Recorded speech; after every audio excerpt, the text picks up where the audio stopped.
સરપંચની અંતિમ યાત્રા. મોટી સંખ્યામાં જોડાયા લોકો. પોલીસના ચુસ્ત બંદોબસ્ત સાથે અંતિમ ક્રિયા. અમરેલીના વરસડામાં સરપંચની હત્યાના મામલે અંતે પરિવારજનોએ કર્યું સમાધાન અને 2 દિવસ બાદ સરપંચના મૃતદેહને સ્વીકાર્યો. પોલીસના ચુસ્ત બંદોબસ્ત સાથે ગામમાંથી સરપંચની અંતિમ યાત્રા નીકળી, જેમાં મોટી સંખ્યામાં ગ્રામજનો જોડાયા હતા. અંતિમ યાત્રા સાથે સમગ્ર ગામ શોકમાં જોવા મળ્યું.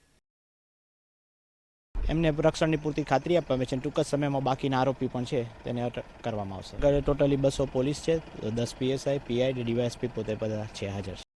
સરપંચની હત્યાની તમામ ઘટનાની વાત કરીએ તો 2 દિવસ પહેલા અમરેલીના વરસડા ગામના સરપંચ જયસુખ માંધડની હત્યા થઈ હતી, જેને લઈને દલિત સમાજ રોષે ભરાયો હતો અને સરપંચના મૃતદેહનો સ્વીકાર કરવાનો તેમના પરિવારજનોએ ઇનકાર કર્યો હતો.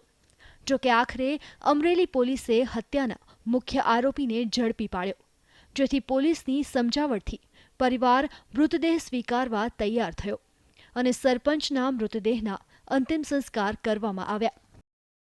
સરપંચની હત્યાનો મુખ્ય આરોપી દીપુ ધાધલ ઝડપાઈ ચૂક્યો છે અને પોલીસે અન્ય 2 આરોપીને ઝડપી લેવાની પરિવારને ખાતરી આપી છે.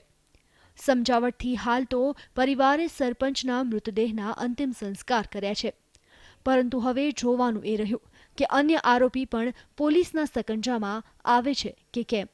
રાજન ગઢિયા, ETV ન્યૂઝ, અમરેલી.